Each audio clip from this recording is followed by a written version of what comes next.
ये सर्वे भी या 1952 में हुए सर्वे की तरफ फेल तो नहीं हो जाएगा। रैयत को परेशान किया जा रहा है इस सर्वे में, क्योंकि रैयत को ये समझ ही नहीं है कि कौन सा पेपर लगाना चाहिए और कौन सा पेपर नहीं लगाना चाहिए। उससे बेहतर जानकारियां आपको सर्वे ऑफिस में भी बहुत जगह नहीं मिल पाएगी। राइट, बिहार में जमीन सर्वे का काम हो रहा है और काफी सारे जिला में ये काम 2 स्टेप आगे बढ़ चुका है। राइट, और ऐसे में बहुत सारे रैयत परेशान हैं क्योंकि उनके नाम से खाता नहीं खुला। अब बहुत सारे जमीन बिहार सरकार के नाम से खाता खोला गया है सर्वे के अंदर। और ऐसे में प्रश्न ये उठता है कि क्या ये सर्वे भी या 1952 में हुए सर्वे की तरफ फेल तो नहीं हो जाएगा, या रैयत को परेशान किया जा रहा है इस सर्वे में। या ये भी तो हो सकता है कि सर्वे में जो पेपर लगा रहे हैं, जो भी रैयत पेपर लगा रहे हैं, वो पेपर ही सही तरीके से नहीं लगा रहे हों। बहुत सारे जगह पेपर को सही तरह से नहीं लगाया जा रहा है रैयतों के द्वारा, क्योंकि रैयत को ये समझ ही नहीं है कि कौन सा पेपर लगाना चाहिए और कौन सा पेपर नहीं लगाना चाहिए, या इस तरह की कोई भी जागरूकता नहीं फैलाई जा रही है सर्वे ऑफिस के द्वारा। इनफैक्ट सबसे पहले ये चाहिए बिहार सरकार को कि बिहार सरकार ये अपडेट करें रैयत को कि क्या क्या मूल दस्तावेज देना है आपको, किस तरह से मूल दस्तावेज देना है, क्या करना है और कैसे करना है, ताकि आपका जमीन का सर्वे सही तरीके से सटीक रूप से हो सके। राइट, लेकिन ये तो चैलेंज रह चुके हैं अभी तक। लेकिन डोंट वरी एट ऑल, मेरा नाम है मुकेश, मैं हूँ आपका दोस्त और मैं एक ऑनलाइन सेंटर रन करता हूँ। और मेरा जो ऑनलाइन सेंटर है ये बिल्कुल सर्वे ऑफिस के बिल्कुल समीप है। तो सर्वे के रिलेटेड जितनी जानकारियाँ, जितनी क्रिस्टल क्लियर इन्फॉर्मेशन मैं आपके साथ शेयर कर पाऊंगा, उससे बेहतर जानकारियाँ आपको सर्वे ऑफिस में भी बहुत जगह नहीं मिल पाएगी। राइट, तो क्या करना है, कैसे करना है, सब कुछ बताने वाला हूँ। ये वीडियो थोड़ा सा लंबा जरूर हो सकता है, लेकिन इस वीडियो के अंदर मैं आपको समझाने वाला हूँ कि जमीन सर्वे करवाने से पहले क्या क्या मूल दस्तावेज, क्या क्या आवश्यक दस्तावेज हैं। राइट, तो क्या करना है, कैसे करना है, मैं ले चलता हूँ आपको अपने लैपटॉप स्क्रीन पे, जहाँ पे एक एक चीज़ें मैं बताऊँगा। लेकिन उससे पहले एक गुजारिश, अगर आप हमारे चैनल पर नए हैं तो रिक्वेस्ट करता हूँ चैनल को सब्सक्राइब कीजिए। वीडियो को लाइक मत कीजिए, अभी वीडियो को लाइक आप तब कीजिएगा जब आप पूरा वीडियो देख लीजिए। राइट, वीडियो में आपको कुछ इन्फॉर्मेटिव सूचना मिलेगी, इन्फॉर्मेशन मिलेगी, तब आप वीडियो को लाइक कीजिए और शेयर भी कीजिएगा। राइट, और अगर आप हमारे चैनल पर वापस आए हैं तो आपका कोटि कोटि धन्यवाद। इसी तरह अपना प्यार बनाए रखिए ताकि मैं आपके साथ रेगुलर कंटेंट शेयर करता रहूँगा। आपके सूचना के लिए बता दूं कि हमारे चैनल पे हर एक रविवार और बुधवार को सुबह 9 बजे वीडियो अपलोड किए जाते हैं, और इसकी सूचना आपको तभी मिल पाएगी जब आप सब्सक्राइब करने के बाद नोटिफिकेशन ऑल पे आप टैप कर लेंगे। तो ले चलता हूँ अपने लैपटॉप स्क्रीन पे, कुछ आवश्यक दस्तावेज की जांच कर लेते हैं पहले कि क्या क्या करना है और क्या नहीं करना है। ओले, तो कुछ मूलभूत चीज़ें जिसको समझना और जानना जरूरी है हमारे और आपके लिए सर्वे में अपना जमीन का पेपर लगाने से पहले। सबसे पहला चीज़ कि क्या ये सर्वे हमारे और आपके फायदे के लिए हो रहा है या नहीं। क्या आपको लगता है कि यार ये सर्वे जो हो रहा है हमारे फायदे के लिए हो रहा है या बिहार सरकार अपने फायदे के लिए कर रहे हैं? तो मैं आपको बता दूं कि जितना बिहार सरकार का फायदा है उससे ज़्यादा फायदा हमारा और आपका है। क्यों हमारा और आपका फायदा है? अभी हाल में हमने एक वीडियो पब्लिश करी थी जिसमें बताया गया था बिहार में जमीन का सर्वे आखिर हो क्यों रहा है। राइट, अगर आपने वो वीडियो नहीं देखा है, डिस्क्रिप्शन सेक्शन में भी मैं आपको वहाँ पे दे दूंगा, आप वहाँ पे जाके चेक कर सकते हैं उस वीडियो को। राइट, मैं बता दूं आपको कि 60% से ज़्यादा जो कोर्ट में केसेज पेंडिंग हैं, वो केसेज सिर्फ और सिर्फ जमीनी विवाद को लेकर वो केसेज पेंडिंग है। राइट, उन सारे केसेज को अगर खत्म किया जाए तो सिर्फ एक ही आधार बनता है कि जमीन को इतना साफ सुथरा बना दिया जाए ताकि झेल खत्म हो जाए, ताकि हमें और आपको जमीन खरीदने से पहले भी कुछ सोचने की आवश्यकता ना पड़े। राइट, और हाँ, अगर जमीन आप खरीद रहे हैं या जमीन खरीदने वाले हैं तो इसके लिए भी हमने एक वीडियो बना रखी है। राइट, इस साइड या इस साइड में कहीं पे या नीचे आप लिंक दे देता हूँ मैं आपको, डिस्क्रिप्शन सेक्शन में भी लिंक मिल जाएगा, उसको भी जरूर चेकआउट कीजिए। बिना सोचे समझे, बिना इस वीडियो को देखे हुए कोई भी ज़मीन मत खरीदिए, क्योंकि ज़मीन खरीदेंगे जो ज़िंदगी की मोटी पूंजी, मोटी कमाई हुई रकम उसमें इन्वेस्ट हो जाएगा और आप फंस सकते हैं अगर बिना चेक किए ज़मीन खरीदते हैं तो।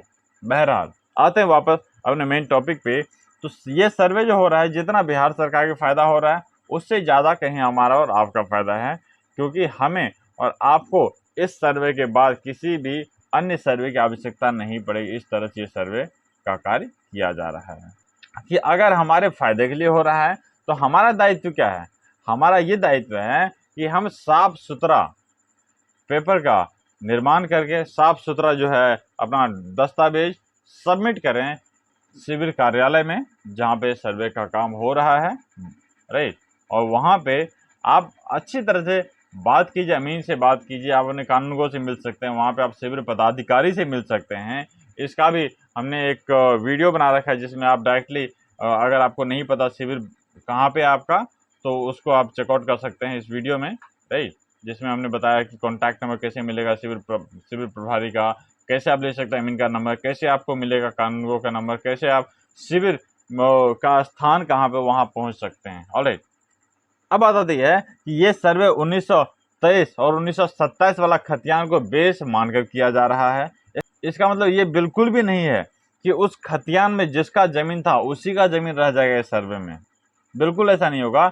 ये 1923 या 1927 का जो मूल खतियान है, राइट, उस खतियान को ही बेस मान के किया है। इसका मतलब ये है कि उस खतियान में अगर कोई ज़मीन सरकारी था तो अभी भी वो ज़मीन सरकारी ही होगा, वो ज़मीन अभी रैयती नहीं हो सकता है केसेज को छोड़ के। उसके बाद इस सर्वे में ज़मीन का पेपर लगाने से पहले ये जानना जरूरी है कि ज़मीन आपके पास जो भी ज़मीन जोत या आबाद में है या आपके दखल में है, वो ज़मीन आपको या आपके पूर्वज को किस तरह से प्राप्त है, उसका पेपर आपके पक्ष में है या नहीं है। अगर किसी गैर रैयती ज़मीन किसी व्यक्ति के द्वारा आपको बेचा जा चुका है तो उसका इस सर्वे में खाता बिल्कुल भी नहीं खुलेगा, चाहे आपको उसका रसीद भले ही कट रहा हो। इस सर्वे में दो चीज़ों को प्रमुखता दी गई है। सबसे पहला दखल कब्जा और दूसरा दखल के अनुसार सपोर्टिंग डॉक्यूमेंट्स। सर्वे कहता है कि पहले आप दखल दिखाइए, फिर हम आपका पेपर चेक करेंगे, राइट, और उसके बाद आपका पेपर सर्वे में बनाएंगे। लेकिन निबंधन कार्यालय जहां से आप रजिस्ट्री में या आप रजिस्ट्री करवाते हैं, निबंधन कार्यालय बोलता है कि पहले मैं आपको पेपर दे देता हूं, फिर जाके आप दखल कीजिए। तो जमीन आपको जो भी प्राप्त है उसे पेपर के आधार पर वर्गीकरण कीजिए, पेपर के आधार पर आप उसको सेग्रीगेट कीजिए कि जमीन आपको किस किस आधार से प्राप्त है, और वही जमीन जो जमीन आपको प्राप्त है उस जमीन पर आपका दखल होना चाहिए, और दखल के साथ साथ उसका आपके पक्ष में उसका पेपर भी होना चाहिए। जमीन आपको 3-4 तरीके से प्राप्त हो सकता है जमीन आपके पूर्वज को खतियान के द्वारा प्राप्त हो सकता है राजा के द्वारा बंदोबस्त किया गया हो या कबूलियत हो, या आपके पूर्वज या आपके द्वारा जमीन खरीदी गई हो, विक्रय पत्र केवाला द्वारा प्राप्त हो, या किसी से आपने बदला में किसी को कोई अपना जमीन देके या उसे बदले स्वरूप आपका केवाला हो, या ऐसा भी हो सकता है आपका घर जिस जगह पर आप रह रहे हैं वो घर आपका वासगीत पर्चा, इनफैक्ट सरकारी जमीन में आपका घर बना हुआ हो, या ऐसा भी हो सकता है कि सरकारी जमीन में आपने घर बना रखा हो लेकिन आपके पास कोई भी पेपर या कोई भी आधार नहीं हो जमीन पे अपना हक जताने का। अब बात आती है अगर जमीन खतियान के द्वारा प्राप्त हो उस केस में क्या करेंगे, राइट। अगर आपको खतियान के द्वारा प्राप्त हो जमीन तो पहले आपको ये जानना आवश्यक है कि आपको उस खतियान के आधार पर जितना रकबा था उसमें से कितना जमीन पे, उसमें से कितने क्षेत्रफल पे आपका दखल है, राइट। और उस दखल को सत्यापित करने के लिए आप अपने क्षेत्रीय अमीन या फिर अंचल अमीन का सहारा ले सकते हैं। अंचल अमीन या क्षेत्रीय अमीन जब आपके प्लॉट पे जाएंगे तो वो आपके खतियान के हिसाब से नापी करेंगे और नापी करने के बाद एक रिपोर्ट बना देंगे कि किस खेसरा के अंदर कितना रकबा आपके अंश में आता है। और उसके बाद एक वंशावली जरूर आप बनवाएं। वंशावली बनवाने का फायदा क्या है, क्योंकि क्षेत्रीय अमीन या अंचल अमीन आपको या आपको तो जानते होंगे या आपके पूर्वज के बारे में उनको नहीं पता होगा, लेकिन आप जितना स्पष्ट तरीके से पेपर बनाएंगे, जितना साफ सुथरा पेपर बनाएंगे, उतना साफ सुथरा काम आपको इस सर्वे में होने वाला है। राइट, वंशावली बनवाइए और वंशावली बनवाते टाइम ध्यान रहे कि कोई भी हिस्सेदार छूट ना पाए उस वंशावली से, क्योंकि अगर छूटे हुए हिस्सेदार के द्वारा पूर्ण वंशावली, इनफैक्ट पूरे परिवार का वंशावली लगा दिया जाता है सर्वे ऑफिस में, तो आपका वंशावली अवैध माना जाएगा। राइट, और जो फुल वंशावली देगा उसके आधार पे ही जमीन सर्वे का काम फिर आगे किया जाएगा। राइट, अब वंशावली आप बना चुके हैं, अब क्या करना है आपको, जब अमीन आपके प्लॉट पे गया है नापी करने के लिए और नापी करके वापस आ चुका है, तो अब उनके साथ आप अपने पूरा परिवार के साथ जितने भी उस खतियान का जितने भी हिस्सेदार हो या वारिसान है, सभी हिस्सेदार इकट्ठा हो जाइए। इकट्ठा होके अमीन से चार्ट बनवाइए कि किस व्यक्ति का कितना हिस्सा पड़ता है, वो कितना हिस्सा अपने हिस्से का जमीन बेच चुका है और किस तरह से उनका ये शेड्यूल बनेगा। सो अंचल अमीन से या अपने क्षेत्रीय अमीन, जो अमीन नॉलेजेबल हो, उनसे आप इस तरह का शेड्यूल बनवाइए और उस शेड्यूल को स्टाम्प पेपर पे आप उसको अंकित करवा लीजिए। उसके बाद वही पेपर और जमीन का मूल दस्तावेज के साथ वही एक सेट आप अपने हिस्सेदार वाइज अंचल में आवेदन दे सकते हैं।